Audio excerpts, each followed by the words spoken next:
Good morning, everybody. Good morning. Welcome to Robben Island, maximum security prison. The buildings are here. And I'll be your host, showing you around the place.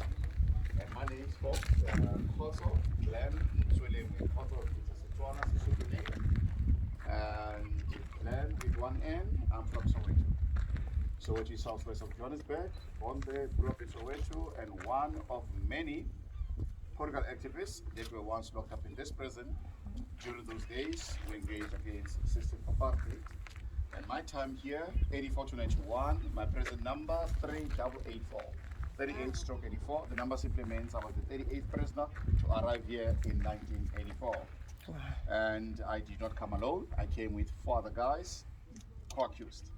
And we had a trial in the Supreme Court of Johannesburg. Initially, we were arraigned in the local magistrate court of Westgate to conspiracy to overthrow government, and then things were upped 10 weeks later to treason. I'm going to get into the details of that story. I'm also going to tell you more about prison, take you through some of the buildings here, and as we do all that, you're more than welcome to make or take pictures, ask me any questions, folks, and I'll do my best, to engage with you on any of those. Maybe some of us might want to use a restroom. Unfortunately, those that we use during present time permanently out of order. So you've got to go back the same gate we just came in now, but this time turn to the right, go past the white building. There's a great building, folks, at the end of it on the right hand side. Those are the toilet facilities. Or you can wait until you're back at the harbor. Before you get on the ferry, there are facilities you can use. Now, the tour route for us, as we've just entered that gate, we're heading into this building here. It's called Block F. We're going to cell 1. And the reason for that is because I was in there. And then from here, we'll be heading to the far side of this prison, into Block B. That's where the leaders were kept. Yeah, of course, chief among those, Nelson Mandela. And that's where we'll also wrap things up. Back to the harbor. Official departure, 12 o'clock. We normally say, when everybody's on board, that's when the ferry leaves. That way, nobody gets to be left behind. But if in case somebody does get left behind, do not worry. There's plenty room in my house. You'll definitely be well accommodated, folks. And that'll be a nice overnight prison experience. Now, let's start things this way. This island, over the years, it has been used for a variety of things by both the English and the Nationalist Party when it was in power. But this island will forever be associated and known for political imprisonment and becomes the symbol of political imprisonment in South Africa. It was not the only prison that was used to incarcerate opponents of apartheid. Pretoria Maximum Security, we had white male political prisoners there. Kroonstad and Barberton, women political prisoners. Other prisons around the country, they would also have had a sprinkling of political prisoners being kept there. Just that these ones will hold the biggest of the numbers of those incarcerated for their political beliefs. Now, this prison is the third to be built on this island over the years. The very first prison here, folks, was actually a character prison and used to keep purely your common law criminals, the murderers, rapists, those kinds of people, hard and core. And it was located where today we have the football/rugby field there. Very small prison, but the population was double the number of that 100. So a new prison will be built right there at the back. You can see slightly later above the trees there, folks. It's a guard post. There's a prison there. When you're at the harbor, you can properly see the whole thing. Capacity is 300. So from this one to that one. And it's those men who in 1958 will then be tasked with mining a stone called bluestone. This stone was mined northwest of this island next to the ocean until the prison was completed. And start and finish is between 1962 1966. So it took almost 4 years to build and finish the prison, folks. And it will be designated non-white, maximum security for male political prisoners. The fourth and last prison to be built on this island, down the road, on your way to the village, to the right, you have the Church of the Good Shepherd, the only building that does not belong to the Southern government, but to the Anglican Church. That church dates back to the period of leprosy in South Africa. Then to your left, diagonal, you've got that prison called Medium B, or convicts prison. And that one can take 600 prisoners, folks. Robben Island, from 1962, had two prisons coexisting at the same time, but never to come together. Remember, initially it was one prison, and one of the major reasons why the split had to happen, they said political prisoners in there were a bad influence on the criminals. So they needed to be kept apart, because now criminals were singing freedom songs, they were joining political organizations when they finished their sentence, and well behaved also. So yeah, no, it was not good in terms of prison authority. So folks, those are the prisons. Now let me say this to you. The criminal prison operated, that one, from 74 to 96, December. This one operated from 62 to 91. Actually, the last prisoners, we leave here 27th April 91. So on the 28th, there was nobody here except prison officers. Now, there was a reason why things turned out to be like that. And this has to do with three men mainly. Nelson Mandela speaking to Peter Botha. And then Botha will be out, and Mandela will then later speak to F.W. de Klerk. Now, Mandela and de Klerk will arrive at a consensus on the way forward to talking about the bigger issues. We're always of a singular mind that only free men can negotiate their future, not prisoners. So if they want to talk about the future, they must get us out. And so it came to pass that everybody was released from this prison. Yeah, that's a lot of people. Was released from this prison, folks. And in that way, it stood empty until it was officially closed. What happened to the criminals? They were never released. They were transferred to the prison on the mainland to continue with their time. Only political prisoners were freed. 97, it opened its doors. And 99, this prison island will be listed and inscribed a cultural World Heritage Site per UNESCO protocols and statutes. So that's where we are, folks, currently with things. Now, oh, sorry guys, can you please wait, please? Sure. No problem. Now, I am one of 26 former political prisoners over the years who will be brought back here to come and share with you this experience. And currently, only 8 of us are left. One of us just left us on Wednesday last week. He passed away. May his soul rest in This peace. coming Saturday, we'll be laying him to rest. His name is Tulani Mabaso. And you will appreciate from that we are an endangered species. Now, how did we get to Robben Island? One, everybody will have been charged, found guilty, sentenced out there in the courts. So no one can claim that they don't know how they came here. They woke up one day and they were prisoners on Robben Island. Absolutely not. Now, folks, here I'm not talking about the merits, whether this was a fair trial or not a fair trial. All I'm saying is we did go to court. Some with lawyers, others had no lawyers at all. They were on their own. Now, at the completion of that, we were on the road. Depending which part of the country your trial was held, it's a long road trip or a short road trip. But all these roads, they lead to one space, Jetty 1, waterfront. 7 prisoners were flown to this island. 12 June 1964, and one of those was Nelson Mandela. We'll get to that later on, folks.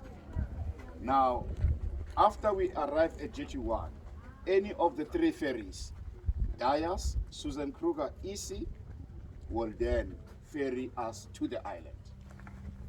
All three had this part called a hull. That's where we're locked. Shackled, chained, handcuffed. If there's two of us, one leg shackled to the other guy. And this shackling and chaining, folks, happens at the starting point. Remember, the starting point is after you've just been sentenced. Until you arrive on Robben Island, those chains are on you at all times. Now, on the ferry, we were the first ones who must get on the ferry. Then the families of the officers and the officers will get in. When we get to the harbor, they must be the first ones to get off the ferry and clear that harbor completely. They were never allowed to see us. Then we walk from the harbor, coming up to the prison. Thumb fingerprint, prison card, pre-uniform, Bible, standard. You were never asked whether you want the Bible or not. It's yours. And here they only recognized one religion, Christianity. And here only one church came, Dutch Reformed. Then from there, folks, they bring us to the clinic. It was compulsory, of course, to do medical. After the medical, we are taken to Block A. They call it observation. And three things happen under observation. They profile, they assess, and they do placement. When they've decided now who gets to be where, others will be in a big cell, others will be in a small cell. Those, of course, known already to be the most dangerous, the most influential, think Nelson Mandela level. Straight to the isolations. One prisoner, one cell, 3 by 2.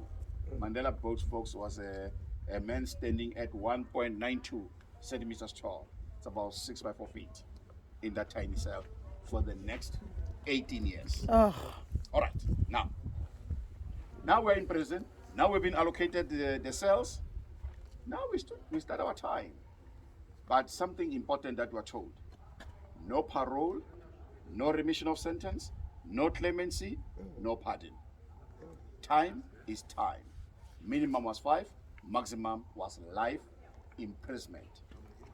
And for good behavior, naturally, we were rewarded with an extension of privileges, not the reduction of sentence.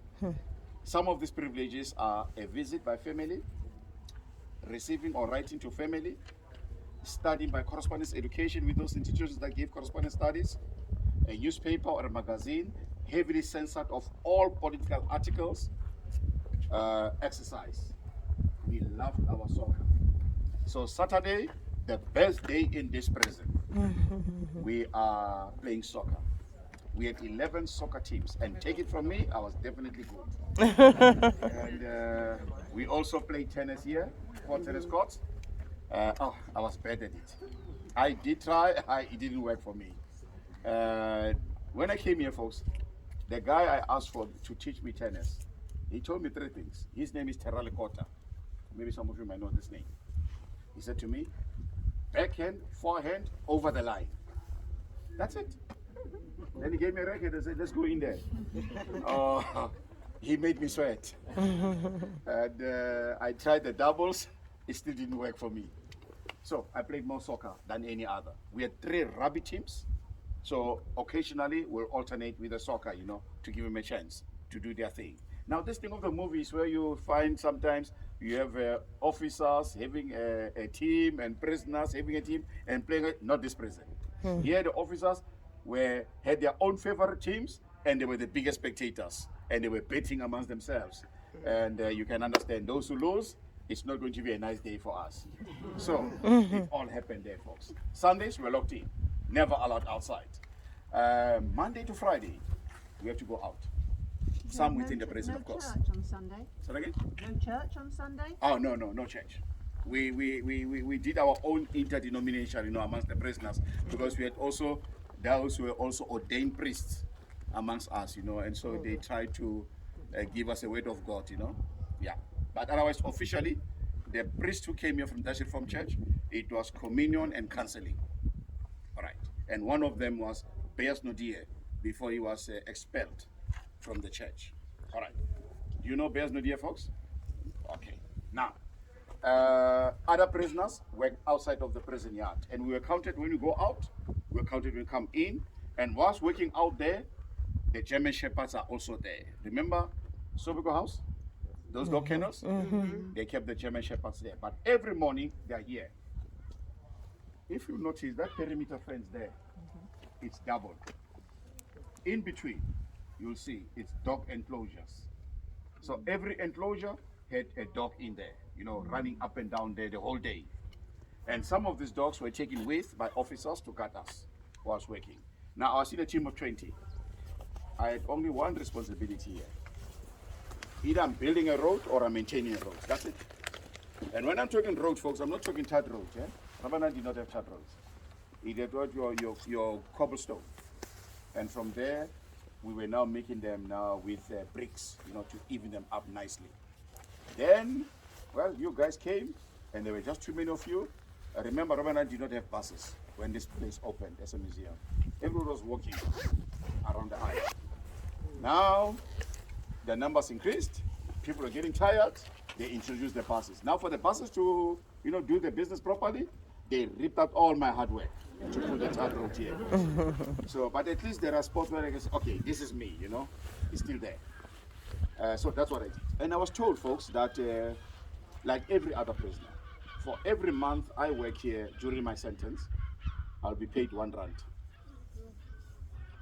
But you don't get the rent, you know, every month. You get your runs at the end of your sentence. With no interest, of course, you know. Here you are, bye-bye, home. Prisoners who finished their sentence, they did get those, folks. We asked them, it's confirmed. Those of us who were released before our time, we are still waiting. And this time, I think this government owes us with interest now. Yes, because good. it's been a while, you know. Yep. But that's a story for another day. Now, that is how, folks, we lived our life here. Other than that, you have your dominoes, your Scrabble, your chairs inside the cells. We talked politics.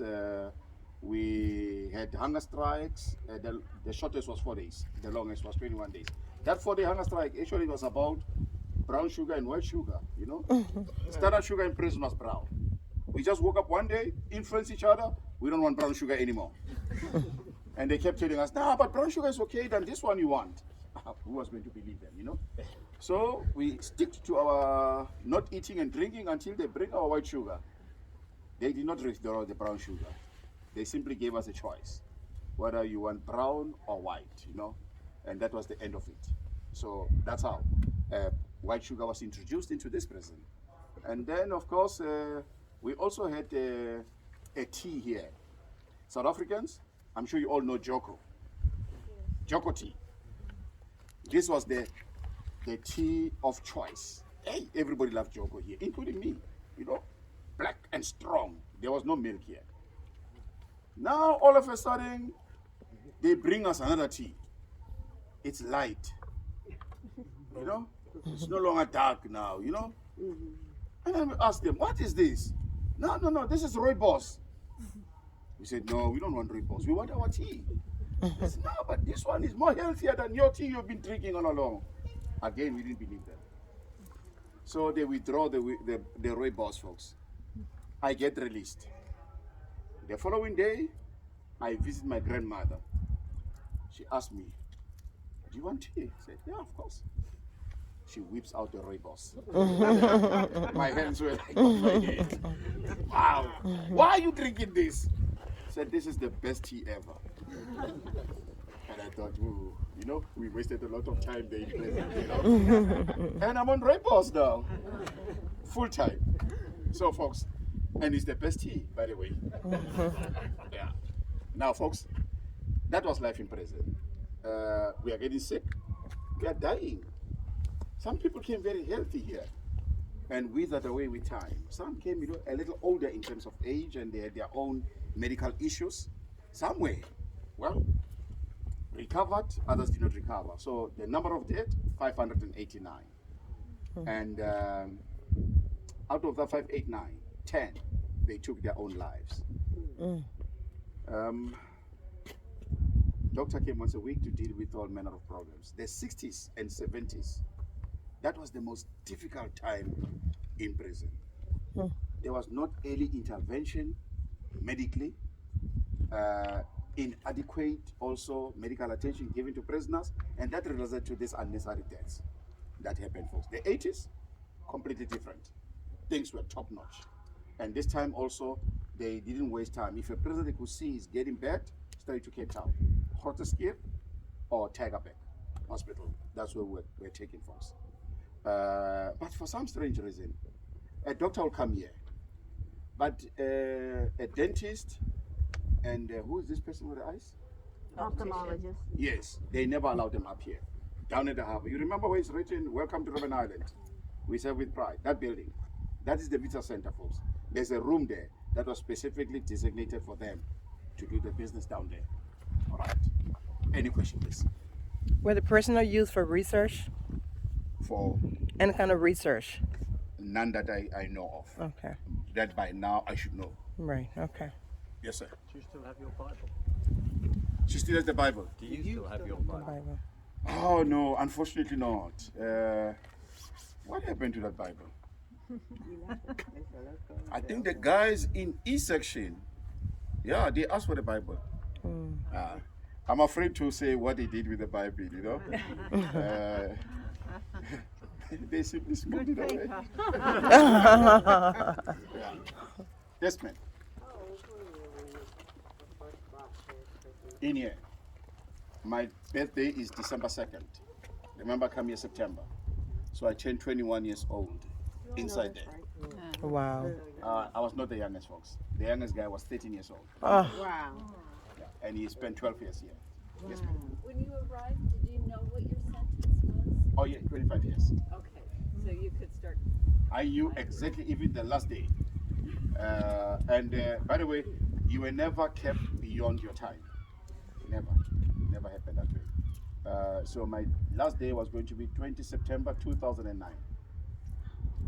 12 midday. I must be off this island. 2009.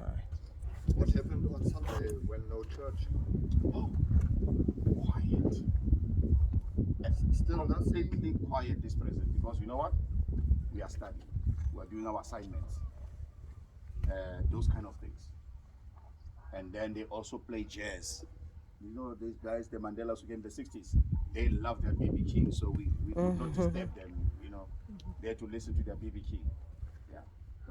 And then people also took, those who were not studying, took advantage of just sleeping the whole day, you know. So did most of you take correspondence courses? Oh yes, I'm one of them. And it was made possible, by the way, by the interventions of the International Community, the Red Cross. Without Red Cross, it was not going to be possible. Government only allowed us to, gave us permission to study. But how we do it, it was up to us. So Red Cross paid for everything. I studied with University of South Africa, Bachelor of Education, majored in English, completed it, minus the practicals. What kind of food did they serve you? That one I want you to see. Okay. There's a board inside. It will tell you who was allowed to eat what, who was not allowed to eat what. Wow. Because there's two groups there, B and C. And now, by law in South Africa, there was a racial classification. You're either going to be known as a white or as a non-white, or as European or non-European. So now we definitely know who's white or European, you know. Now here, you are talking 3 categories of people, non-white. Asian, colored, Bantu.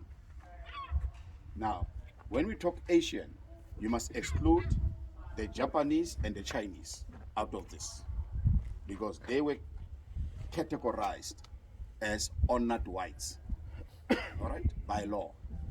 So here we are talking Indians, and it is the English who brought the Indians, all right. The first ones to arrive was in Dundee, Natal, to work in the coal mines. That was the first discovery of coal in South Africa. Then you have your sugar cane fields also, who were brought here to do that. colored, those of mixed race, and then Bantu ones they're said to be natives. Then kafir. This word kafir, by the way, it's a borrowed word from Arabic word kafir. So that's where the word comes from. All right. Kafir means an unbeliever. All right. Yes, sir.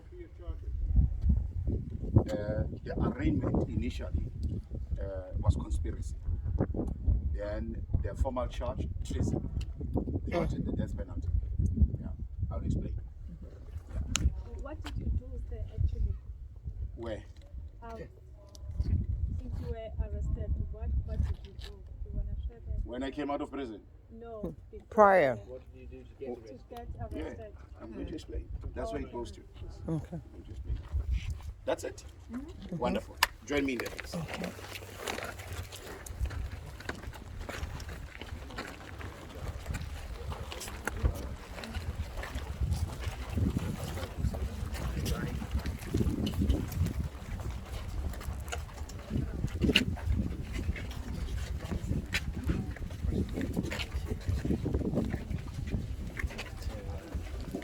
Oh, sorry.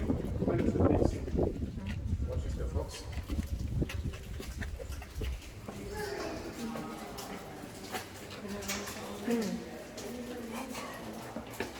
Please watch your step, guys. Yeah. Very small step as you enter the cell.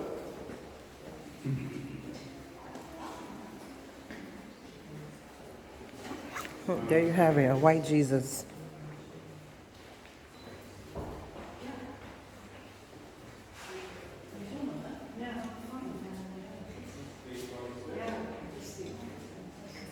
Yep, blonde hair, blue eyes, the fake devil.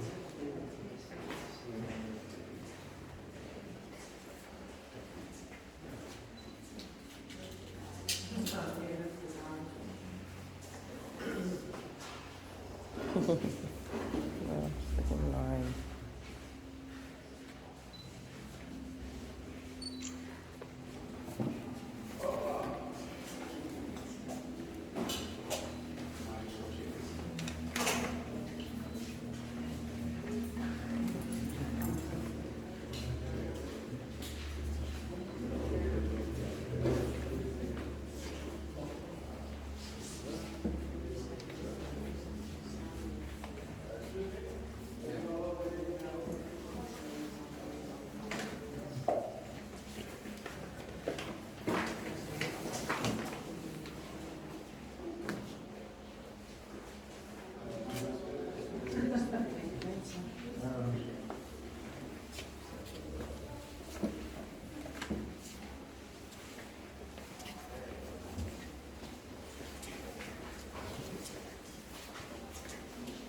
Okay. Ladies and gentlemen, be so kind please as to take a seat. I'm going to lock here for a while.